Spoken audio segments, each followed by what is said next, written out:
하나님은 알고 계세요. 다 알고 계세요. 혼자만 알고 계세요? 아니에요. 하나님은 모든 비밀을 우리하고 함께 하십니다. 아니, 내 벗 아브라함에게 숨기겠느냐? 아니, 아들을 아끼지 않은 이가 무엇을 더 아끼리요? 하면서 하나님의 비밀, 하나님의 마음, 하나님의 생각을 우리에게 알려주시는 분이 하나님이십니다. 내게도 알려주십니다. 요한복음 16장 13절의 말씀입니다. 우리 이 말씀을 다 같이. 그러나 진리의 성령이 오시면 그가 너희를 모든 진리 가운데로 인도하시리니 그가 스스로 말하지 않고 오직 들은 것을 말하며 장래일을 너희에게 알리시리라. 여기 장래일을 알리신다 그랬어요. What is not yet to come? Yet to come. 아직 안 온 일. 반드시 미래에 내게 닥칠 일이나 아직 오지 않은 일을 장래일이라고 해요. 여러분, 장래일을 알려주시니까 네가 이땐 이렇게 하고 이땐 이렇게 하고 이땐 피하고 이땐 쓰고 이렇게 해라, 이땐 좌하고 이땐 우하고 이렇게 하라는 알아서 해라, 이런 얘기가 아니에요. 그렇게 생각하지 마세요. 하나님은 우리에게 장래일을 알려주십니다. 그리고 재배치하신다. 여러분, 재배치라 그랬어요. 아이가 이제 고등학교 갔어요. 또는 여러분의 딸아이가 항상 가족과 함께 안방에서 큰 침대에서 다 뒹굴면서 잤습니다. 근데 여자아이가, 딸이 어느 정도 성장하게 됐습니다. 그러면요, 방이 재배치돼야 됩니다. 며느리가 들어와요. 여러분, 집안이 재배치가 됩니다. 사위가 있어요. 재배치가 되는 겁니다. 기업이지요. 기업이 공격형으로 갈 때와 수비형에 갈 때가 있고, 여러분, 새로운 사람을 리크루팅해서 새 직원을 뽑았습니다. 거기 사람이 나갔기 때문에 한 자리에 보충을 한다. 그럴 땐 안 그렇겠지만 새로운 사람을 뽑을 때 새로운 임무를 맡깁니다. 그 임무에 의해서 새로운 사람을 할 때 적합한 인물을 뽑으면 여러분 재배치됩니다. 변화가 빠른 기업, 꼭 큰 기업이 아니더라도 이렇게 지금 관세 때문에 한국과 중국과 일본이 어떤 계약과 어떤 타협을 맺느냐, 딜이 되느냐에 따라서 세계가 초미의 관심사로 집중되어 있음을 여러 번 알 수 있죠. 지금 판을 흔들어서 재배치가 이루어지고 있는 굉장히 미묘한 굴곡점에 있는 것 같아요. 성도 여러분, 이때 대한민국이 승을 잡는 은혜가 있을지어다. 여러분, 하나님이 우리를 붙잡아 주셔야 되는 겁니다. 기업도 여러분 하던 시스템 되고 쭉 하는 힘이 있습니다. 근데 그거 외에 재배치를 할 수 있어야 돼요. 새로운 일에 이런 일이 있으니까 태스크포스 팀을 만들어서 TF팀을 만듭니다. 이쪽 부서 저쪽 부서 저쪽 부서에 각 전문가를 만들어서 스페셜 팀을 만들어서 대응을 하기 시작하고, 대응만 하는 것이 아니라 선제를 할 수 있도록 어떤 팀을 만들어야 돼요. 그러면서 진행이 되는 것입니다. 이것을 재배치한다 그럽니다. 영적으로도 재배치가 있습니다. 바다가 있어요. 하나님이 재배치하셨습니다. 길을 내셨다. 강이 있습니다. 하나님이 재배치하십니다. 강의 줄기라는 것이 있죠. 강의 줄기를 틀어버리신 분이 하나님이십니다. 광야에 길을 내고 광야에 강을 내시는 분이 하나님이세요. 여러분, 골짜기가 있습니다. 사망의 음침한 골짜기예요. 딱하니 골짜기에 갇히게 생겼고 이것을 통과할 길이 없어요. 여기가 나의 그 마지막 날이 되는 그런 지점입니다. 그런데 하나님은 재배치하십니다. 그 사망의 음침한 골짜기를 메워버리시고 나를 푸른 초장으로 인도하는 분이 하나님의 재배치가 임하는 은혜가 있을지어다. 높은 산이 가로막혔어요. 하나님의 재배치는 어떤 줄 아세요? 우리가 기도할 때, 우리가 주여를 외칠 때, 우리가 하나님과 한 마음 돼서 하나님께 골방에서 하나님께 기도할 때 아예 하나님은 그 높은 산을 움직여 버리십니다. 하나님의 재배치의 능력이 임하는 은혜가 있을지어다. 오늘 내 친구가 자기 친구를 데리고 옵니다. 자기 친구는 중풍병자예요. 들것에 시려옵니다. 움직일 수 없죠. 오래된 환자가요. 그래서 지붕을 뜯어 예수님 앞에 내려놓습니다. 이 본문입니다. 누가의 직업은, 예수님의 제자는 세리도 있고 어부도 있고 여러 가지 직종이 많습니다. 그런데 누가는 참 그 사도 바울을 따라간 사도 바울과 함께 동행한 그런 예수님의 그 참 이 제자 중에 하나인데 이 누가는요 복음서를 쓸 때 특이한 직업을 갖고 있어요. 그의 직업은 뭐냐면 의사였어요. 그는 의사로서 외적인 증상에 주목합니다. 왼쪽과 오른쪽이 틀어졌어. 이쪽을 못 쓰는 것 같은데 얼굴도 이쪽이 왼쪽이 좀 마비된 것 같아. 눈이 풀렸나 안 풀렸나? 인지 능력이 있나? 빛을 따라가나 안 따라가나? 열이 있나 없나? 그리고 언제부터 이렇게 됐어요? 친구한테 슬쩍 물어보기도 하고 먹기는 합니까? 아닌 게 아니라 튜브를 꽂은 것 같아요. 결론이 납니다. 중풍. 그러면 그 하는 일은 간단합니다. 중풍에 의해서 약을 처방한다든지 그 다음에 어떤 치료 방법을 통해서 어떻게 할 것인지 계획을 세워서 이렇게 접근을 하게 되겠죠. 예수님은 어떻게 하시나 봤더니 성경에는 예수님은 전혀 상관없는 말씀을 하시는 거예요. 내 죄 사함을 받았다라는 말씀을 해요. 예수님, 이 사람은 지금 죄 때문에 온 게 아니에요. 중풍 때문에 온 거예요. 그러므로 중풍아 끊어져라, 일어나라. 좀 올리브를 따서 이거 먹으면 괜찮아질 거다. 진흙을 이겨서 배에다 좀 발라준다든지 실로암에 가서 씻으라. 뭐 여러 가지 얘기를 할 수 있을 거예요. 그런데 누가가 듣기에는 지금 예수님은 전혀 상관없는 말씀을 하고 계세요. 죄사함을 받았느니라. 그런데 신기한 것은, 정말 놀란 것은 누가복음에 누가가 이 장면을 이렇게 디테일하게 써놓은 이유기도 할 거예요. 이 중풍병자에게 주님이 말씀하신 대로 그 자리에서 하나님의 신유와 속죄가 동시에 일어난다. 내 침상을 들고 걸어가라니 그대로 되니라. 이 사람은 재배치됐어요. 이 사람의 좌편 뭐예요? 들것이에요. 움직일 수 없어요. 한동안 한 몇 시간, 일주일 이 정도가 아니라 세월을 들것에 비해서 거의 죽은 자처럼 들것에 붙어있는 사람입니다. 자기 힘으로는 움직일 수도 없고 자기 힘으로는 한 숟가락도 떠먹을 수가 없으며 사람 행세를 못해요. 화장실도 자기 힘으로는 다 처리가 안 되는 그런 사람이에요. 딱 막힌 지점에 겨우 하루 버틸 힘 정도 남아있을까? 남은 에너지가 없어요. 자기 몸이 점점 쇠약해지고 굳어간다는 것은 벌써 이쪽은 감각이 없다는 것을 누가 가장 잘 알아요? 본인 자신이 잘 아는 거예요. 산송장이나 마찬가지 형편없는 인생이 된 것이에요. 하루를 견딜 힘이, 에너지도 남아있지 않아요. 그런데 이 사람이 예수님 말씀대로 놀라운 일이 일어나는 거예요.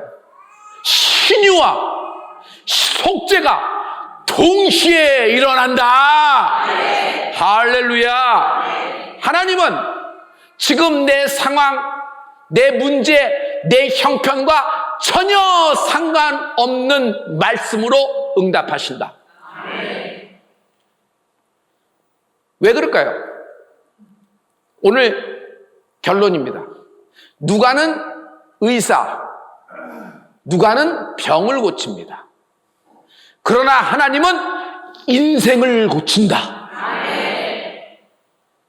병 하나 고친다고 인생이 고쳐질까요?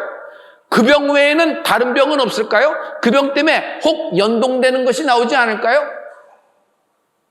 하나님은 병뿐만 아니라 인생 자체를 고치신다. 기도는 신비한 하나님의 능력입니다. 하나님의 신비한 능력이 뭔지 아세요? 저는 조율이라고 생각합니다. 조율. 하나님은 내 상황을 조율하십니다. 피아노 줄이 하나 딱 끊겼어요. 연주가 불가능합니다. 조율사를 부릅니다. 줄을 이었습니다. 이제 그 음에서 소리가 나는 거예요. 그럼 연주가 가능한가요? 절대로 그렇지 않아요. 주변의 모든 건반, 피아노 건반이 88건인데 그 88건반, 검은 건반, 그 다음에 아이보리 건반, 흰 건반에서 전체가 튠이 맞아야 돼요.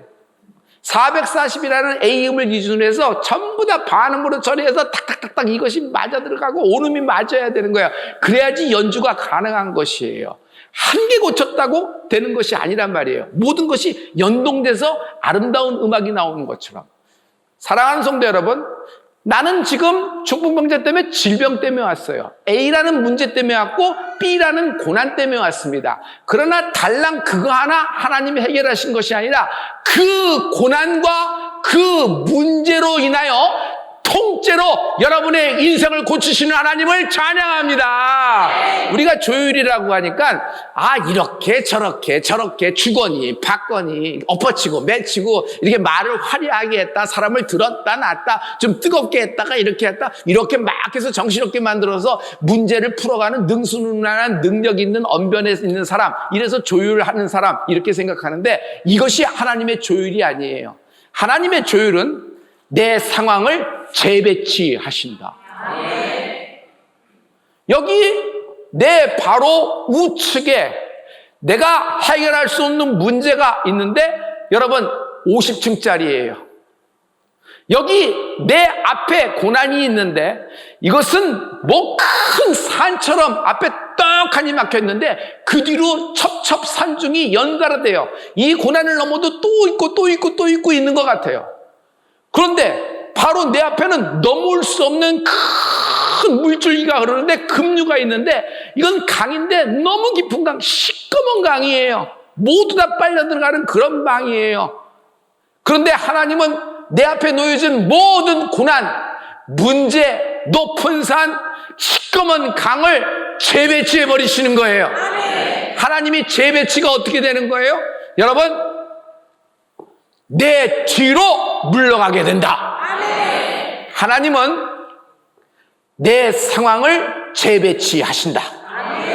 하나님은 내 상황을 재배치하신다. 그날 다니엘은 사자굴에서 끝나는 거예요. 금령을 어겼기 때문에, 법을 어겼기 때문에 딱 걸린 거예요. 덫에 걸린 거예요. 다니엘을 위하여 세운 법 아니에요? 다니엘을 위해서 세운 악법에 그 금령에 바벨론에서 누가 걸려요? 다니엘이 걸려버린 거예요. 빠져나갈 길이 하나도 없어요. 그런데 하나님이 상황을 재배치해버린 거예요.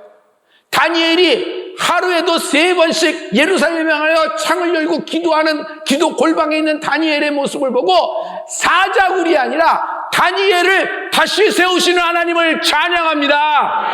여러분은 재배치될 겁니다. 여러분은 재배치될 것입니다. 뒤에서는 고난이 밀고 있는 인생이 있어요. 앞에서는 큰 문제가 기다리고 있어요. 여러분, 딱 끝난 지점입니다. 이 사람은 내일 동트기가 무섭다. 왜? 내일 다가오는 일을 감당할 수가 없어요. 이럴 때 저는 어떤 느낌이냐면 동이 안 트길 바라요. 이 새벽 2시와 3시가 영원히 계속되길 바라요. 왜냐하면 뜨자마자 화살이 날라오고 동이 트자마자 공격 진행들이 모든 군대가 나를 향하여 날 잡으러 올 테니까 나는 딱 걸린 지점이에요. 여러분, 내 앞을 가로막힌 문제가 하나님의 재배치가 일어나는 순간 이 문제가 갑자기 뿌리가 뽑혀 뒤로 돌아가는 은혜가 있다. 할렐루야. 여러분, 문제가 뒤로 가면 어떻게 되는 줄 알아요? 여러분의 있는 감당할 수 없는 사건이 뒤로 가면 어떻게 되는 줄 알아요? 옛날 옛적 일이 됩니다. 에피소드가 돼요. 그때 그런 일이 있었어 하고 웃으면서 얘기해요. 그런데 시간이 점점 지나면서 그것이 은혜였음을 깨닫게 된다. 응답은요, 하나님의 응답을 받으면 받을 응답이 있다. 받을 응답이 있다. 하나님의 응답인데 전혀 상관없는 응답이 떨어집니다. 두려워 말라. 놀라지 말라. 내가 너의 하나님이라. 내가 네게 허락한 것을 다 이루기까지 나는 너를 떠나지 아니할 것이라.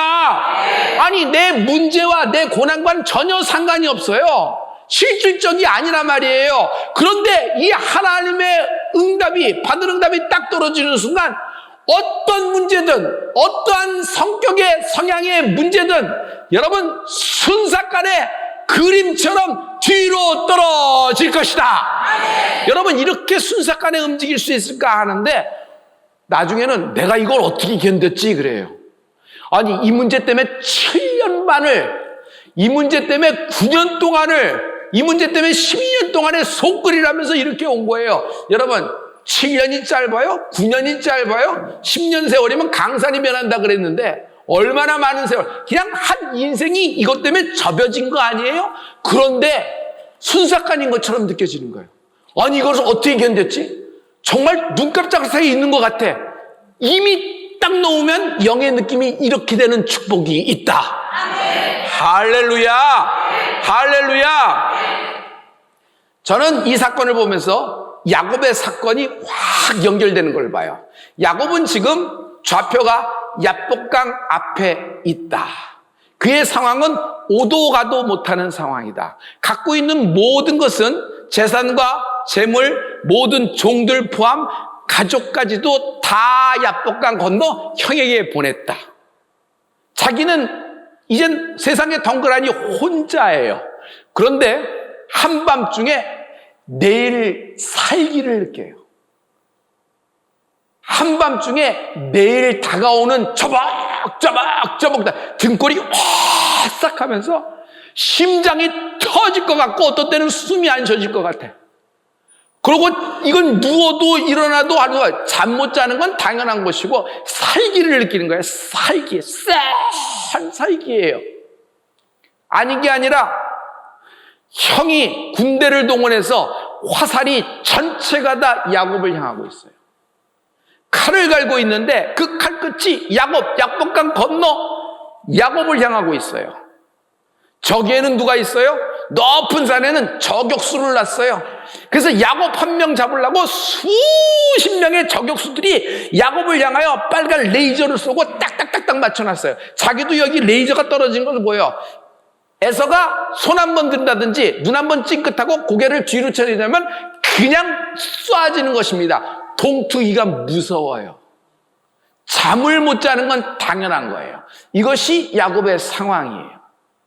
여러분, 만약 당신이 내일 동투기가 무서울 정도로 야곱과 똑같은 야복강 앞의 상황이라면 하나님이 당신을 재배치하실 겁니다. 창세기 32장 26절의 말씀에 야곱이 무슨 일을 했는지 적어놨거든요. 우리 이 말씀을 다 같이. 그가 이르되 날이 세려하니 나로 가게 하라. 야곱이 이르되 당신이 내게 축복하지 아니하면 가게 하지 아니하겠나이다. 야곱은 야복강이 자기의 골방이 되어버렸어요. 기도 골방. 거기서 기도하는 거예요. 근데 아닌가 아니라 천사가 왔네. 귤이 씨름을 하듯이 막 기도를 합니다. 나중에는 시간이 가니까 천사가 이렇게 얘기합니다. 야곱, 놔! 곧 해 떠! 나 가야 돼! 놔! 환도뼈가 부러졌음에도 불구하고 야곱은 더 그 사람의 허리띠와 바지춤, 정강이를 붙잡고 허벅지를 붙잡고 늘어집니다. 막 늘어지예요. 여러분, 그날 밤 동안의 야곱의 기도가 재배치가 일어나는 것입니다. 완전 재배치가 일어났어요. 여러분, 완전한 재배치가 일어났어요. 여러분, 하나님의 역사는요, 정말 오래 끄는 것 같고 응답이 없는 것 같은데 받을 응답이 있다는 믿음을 가지십시오. 정광석가처럼 때가 되면요, 번쩍하듯이 순삭간에 받을 응답이 있다가 여러분에게 실상이 되는 은혜가 있을 것입니다. 여러분, 데살로니가전서 5장 2절의 말씀은 우리 주의 재림에 관한 말씀인데 어려서 많이 들었을 거예요. 우리 다 같이. 주의 날이 밤에 도둑같이 이를 줄을 너희 자신이 자세히 알기 때문이라. 주의 날이 밤에 도적같이 임한다 그랬어요. 밤에 도적같이. 저는 이 말을 들으면서 주의 날이 밤에 도적같이, 주님이 이렇게 정말 생각지도 못한 때 이렇게 내가 생각한 것보다 훨씬 빨리 이렇게 움직이시는구나 하고 어렸을 때 들었는데, 저는 이 말씀이 그래요. 여러분, 받을 응답이 있다 한번 해보실래요? 시작! 동트기 전에 도적같이 임한다. 도적같이 임한다. 오늘도 똑같은 하루, 내일도 똑같은 하루, 모레도 똑같은 하루. 그래서 내가 동트기가 무섭고 하루하루 버티기가 어려워요. 오늘은 마지막 같아. 이날 밤을 못 할 수 있는 에너지가 하나도 없어요. 이젠 모든 것이 다 빨려나가서 이젠 끝났다 하는 순간에 동트기 전에 하나님의 상황을 재배치하는 하나님의 역사가 임할 줄 믿습니다. 여러분, 야곱이 기도가 끝났어요. 천사는 떠나갔고 가시적인 변화, 눈에 보이는 변화가 야곱에게 있다 없다? 하나도 없어요. 환도뼈가 나았어요? 아니에요. 여전히 어긋나 있고. 아니, 그 기도가 끝나니까 사랑하는 아내들이 전부 다 4명이 와 있어요? 자식들이 다 이쪽으로 건너와서 뿅 하고 있는 거예요? 아무 일도 안 일어났어요. 칠흑 같은 밤이에요. 그런데 보니까 해가 떠오르고 있어. 이젠 죽었다 하는 동안에 눈에는 안 보이지만 그가 그렇게 씨름하고 기도 씨름을 하고 있는 동안에 하나님의 재배치, 완전한 재배치가 일어났다. 결론을 얘기하면 형 에서의 모든 군대는 공격형의 진을 짰어요. 야곱 하나를 타겟으로. 그런데 그 진이 어떻게 됐어요? 환영식이 돼버렸어요. 그 칼끝, 그 화살 하나하나, 저격수의 총구수 하나하나, 모든 사람들이, 모든 군대들이 야곱 하나를 잡으려고 딱 했는데 전혀 진이 바뀌어진 거예요. 에서의 명령에 의해서. 어떻게 됐어요? 야, 니네 일렬로 서! 창을 들어! 활을 들어! 그리고 쭉 펴고 레드카펫 깔어! 누가 가는데? 야곱이 오면은 니네 팡파레를 울려! 야곱이 쫙 지나가니까 여기서 차렷! 경례! 하는 거예요. 그리고 모든 자기를 죽이려는 살인 무기들이 손을 들고 야곱을 환호하는 거예요. 야곱 왔다, 야곱 왔다, 야곱 왔다 그러는 거예요. 이게 무슨 일인가 했더니 저기서 군악대가 팡파레를 울리면서 막 되는 거예요. 여러분, 그럼 느낌 아시겠어요? 그런데 보니까 자기는 쩔룩쩔룩하면서 질질 끄고 잘 못 가. 그런데 형 에서가 보니까 내 동생이 잘 못 와. 그러면 누가 가야지? 내가 가야지 하면서 그냥 버선발로 야곱한테 막 나가더니 야곱을 끌어안고 어긋나게 하며 뺨에 입 맞추고 내 동생 야곱아, 내 동생 야곱아, 형님 정말 보고 싶었습니다. 내가 갖고 있는 모든 재산, 물건들, 짐승들, 그리고 가축들, 그리고 포함해서 모든 종들과 함께 내 아내와 내 자식들 다 형님 것입니다. 형님 가지십시오. 내가 기쁩니다. 형님만 봐도 하나님 얼굴을 뵌 것 같아요. 막 이렇게 했더니 에서가 엉뚱한 말을 합니다. 야, 그럴 필요 없다. 야곱아, 네가 다 갖고 네가 잘해라. 아차 했겠지. 근데 이렇게 일을 지는 거예요. 여러분, 이게 왜 이랬어요? 사람의 마음은 웅변과 당신의 달변과 당신의 판례와 당신의 경험과 당신의 분위기로 바꿀 수가 없어요. 사람의 마음을 움직이시는 분이 있어요. 바로의 마음, 그날 바로의 마음을 움직이셨어. 그래서 요셉이 재배치가 되는 거예요. 할렐루야! 할렐루야! 오직 하나님만이 재배치하신다. 하나님만이 재배치하신다. 하나님은 나의 상황을 재배치하신다.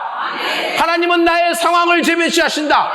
여러분, 나의 상황을 재배치하신다 그랬어요. 하나님은 나의 상황을 재배치하신다. 하나님은 나의 상황을 재배치하신다. 옆 사람에게 축복해 주세요. 더 받을 응답이 있습니다. 더 받을 응답.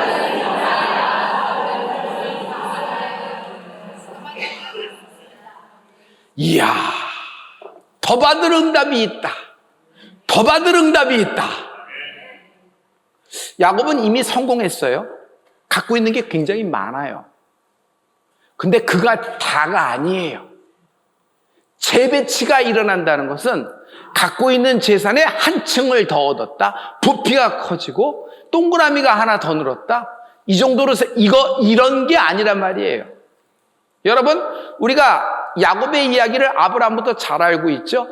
빅 픽처, 큰 그림으로 봅시다. 제가 빠르게 진행할게요. 그에게는 12아들이 있습니다. 에서가 마음을 딱 먹고 야곱이 보통 내기가 아니라는 걸 제일 잘 아는 사람은 형 에서예요. 그냥 섣부르게 했다는 안 되기 때문에 선제 공격을 합니다. 아들 중에서 한 2아들만 저기 단두대에 걸어놓고 왔어? 봐봐, 네 2아들이야. 이러놓고 단추를 눌러버리면 어떻게 돼요? 아들 2명 사라지는 정도가 아니에요. 하나님은 야곱의 아들 12아들을 통하여 이스라엘의 12지파를 이미 계획하고 계세요. 아멘. 거기에는 요셉이 있습니다. 아멘. 레위지파에는 모세가 있어요. 아멘. 모세를 통하여 출애굽이 일어나고 이스라엘 백성은 만나를 먹게 되는 것입니다. 아멘. 여러분, 요단강 앞에 여리고성 앞에는 여호수아가 쓰게끔 하나님이 계획을 하셨어요. 여호수아는 에브라임 지파입니다. 그리고 여리고가 무너지고 하나님은 예루살렘에 다윗을 미리 모으고 계십니다. 다윗은 유다 지파예요. 예수님은 유다 지파의 사자로 이 땅에 서유신하고 나타나시게 되는 것입니다. 하나님이 오시는 모든 길을 예비하는 것이 이 가문의 족보에 있어요. 한 사람 가문의 족보에 메시아가 오는 길이 있단 말이에요. 야곱이 그걸 알았을까? 에서가 그걸 알았을까? 몰랐을 겁니다. 저는요, 이날 야복강 건너 야곱과 에서가 만나는 이 제목, 하나님의 재배치가 일어났을 때 이 대목이 장자권의 성취를 봅니다. 야곱이 먼저 이삭에게 가서 먼저 안수를 받았죠. 그건 예언적인 장자권을 받은 거예요. 하지만 그 장자권의 성취가 이루어진 것, 그 예언이 성취가 된 것은 저는 이 장면, 야곱강 건너서의 문제라고 봐요. 하나님이 내 상황을 재배치하신다. 하나님이 내 상황을 재배치하신다. 여러분의 마음, 여러분의 문제, 여러분의 부끄러움과 여러분의 수치, 그리고 여러분의 억울함을 하나님은 재배치하신다. 할렐루야. 저는 늘 한 가족은, 한 가문은 그 가문 안에 십자가 지는 인생이 있다고 생각합니다. 자신이 그 가문에 십자가를 지는 인생이라고 생각하면 여러분 절대로 자기 자신을 불쌍히 여기지 말라. 자기 자신을 초라하게 여기지도 말라. 자기 자신을 부끄러워하지도 말라. 왜냐하면 이 고난을 통하여 더 받을 응답이 있기 때문입니다. 여러분 앞에 고난, 여러분 앞에 나는 왜 이렇게 문제가 많아? 나는 왜 이렇게 태어날 때부터 꼬였을까 생각하는데, 여러분, 이것을 만약 당신의 운명과 팔자라면 하나님은 이 운명과 팔자를 재배치하신 분이에요. 할렐루야. 할렐루야. 여러분, 아브라함과 사라는 무자식이 그들의 팔자요. 그들의 운명이에요. 어떻게 그 나이가 되도록 그렇게 시도를 안 했을까? 많은 시도를 했을 거예요. 하나님 말씀을 철석같이 믿으니까. 그럼 하나도 안 되잖아요. 그러니까 자기 인간적인 방법을 하다 그것도 실패를 합니다. 하나님이 네 태에서 난 자라야 네 씨다. 근데 네 태에서 난 자라야 약속의 자녀라고 말씀하시는 거예요. 그런데 하나님이 아브라함과 사라의 씨와 태를 재배치하십니다. 할렐루야. 그러나 그 고난을 통하여 더 받을 응답이 있는 것이에요. 이삭을 받은 것이 아니라 거기에는 야곱이 있고 요셉이 있고 그냥 이스라엘의 12지파가 보이고 있지 않아요? 성도 여러분,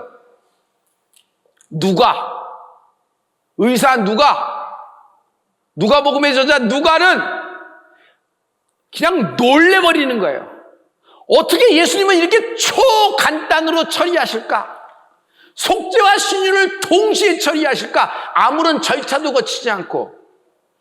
질병을 치유하신 건 알겠는데 속죄를 이렇게 간단하게 하실까? 죄를 사하는 건 이렇게 초간단으로 하실까? 도대체 중풍병자가 한 게 뭐 있는가? 내 친구의 믿음으로 와서 두루누워 있다가 일어나고 용서받았다니 이게 무슨 일인가? 아무런 절차를 거치지 않은가?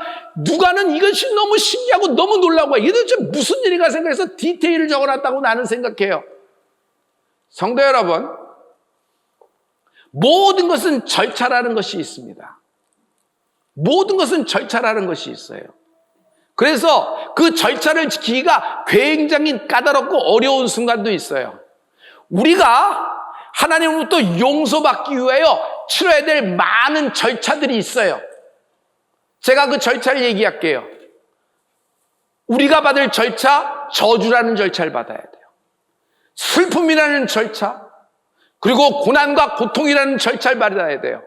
아니, 죽음, 사망이라는 절차를 내가 끌어안아야 돼요. 내가 그것을 감당해야 돼요. 그런데 천지지간 만물지 중에 이것을 감당할 인간이 있어요?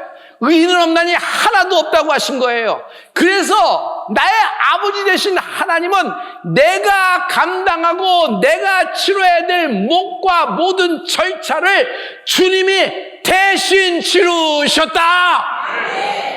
내 슬픔, 내 죽음, 내 사망, 내 저주, 내 질병, 내 문제, 내가 오늘 이것 때문에 고통받고 있는 모든 잘잘못 잘못에 내 실수, 남의 실수, 얽혀있는 모든 것들, 인생의 다양한 것들을 주님이 대신 짊어지시고 모든 절차를 치르셨다. 할렐루야. 할렐루야. 여러분, 이것은 굉장히 중요한 점이에요. 예수님이 이 모든 절차를 담당하신 것입니다. 이것을 복음이라 그런 것입니다. 여러분, 회복이라 그러는데 회복이 뭔지 아세요? 재정의 회복, 건강의 회복, 관계의 회복, 그리고 부모와 자식 간의 회복, 그리고 기업의 회복, 그리고 젊음의 회복, 무엇보다도 내 명예의 회복, 신원, 이런 것들이 중요하죠. 그러나 우리는 예수 믿는 사람입니다. 가장 근본되고 가장 우리가 구해야 될 것이 있어요. 복음이 내 안에서 회복되라. 복음이 회복되라. 할렐루야. 복음이 회복돼야 돼요. 성도 여러분, 복음은 내가 이해해서, 내가 깨달아서, 내가 동의해서 내 것이 되는 것이 아니에요. 복음은 받는 거예요. 왜냐하면 진리니까. 여러분, 복음이 뭔지 아세요? 예수님이 복음이에요.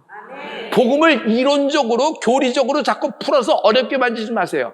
예수님, 그분이 나의 복음이에요. 예수님이 진리고 예수님이 생명이세요. 여러분, 다시 복음으로 돌아가는 은혜가 있을지어다. 복음을 회복하라. 하나님이 내 인생을 재배치하실 것입니다. 어떤 어려움, 어떤 상황이 있든지 여러분 안에서 다시 회복돼야 될 것이 있으니 복음이 회복되라. 복음이 회복되라. 하나님, 언젠가 주님이 강한 손으로 붙잡아서 나를 기도를 강하게 시킬 때가 있을 거라고 생각합니다. 여러분 그렇게 생각하죠? 그럴 때 없어요. 그럴 때면 여러분 그냥 기도 골방 들어가서 열심히 막 기도한다고 생각하죠? 그럴 때가 없어요. 영이 산만하고 영이 딱딱한 사람은 어떻게 되는 줄 아세요? 문제가 생겼는데도 기도 골방에 절대로 문고리도 안 잡아요. 왜냐하면 영이 굳어버렸어요. 그리고 영이 딱딱해졌어요. 산만해.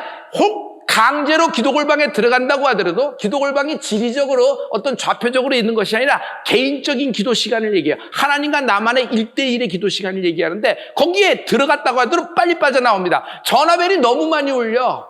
톡이 너무 많이 와. 일정이 뭐가 생기고 저쪽에서 무슨 소리가 들리고 날 찾는 얘기 말고 굉장히 많은 일들이 생겨. 5분도 못 할 정도로 그래. 아유, 난 이렇고 저렇죠. 언제 또 이렇게 내가 바쁘다 생각하는데 그거 뭔지 아세요? 속지 마세요. 산만한 거예요. 영이 산만한 거예요. 영이 절대로 집중을 못해요. 한 자리에 앉아서 기도 못할 정도로 건강이 없는 것이 아니라 영이 딱딱해져 버린 거예요. 오늘 죽은 영이 살아나는 은혜가 있을지어다. 죽은 영이 어떻게 살아나냐 말이에요. 복음! 내 안에서 복음이 회복되라. 내 안에서 예수 부활의 생명이 나오라. 내 안에서 진리가 터지는 은혜가 있을지어다. 하나님이 내 모든 상황을 재배치하신다. 하나님이 여러분 가문에 재배치가 일어날 줄 믿습니다. 여러분의 문제와 상황이 하나님이 재배치하십니다.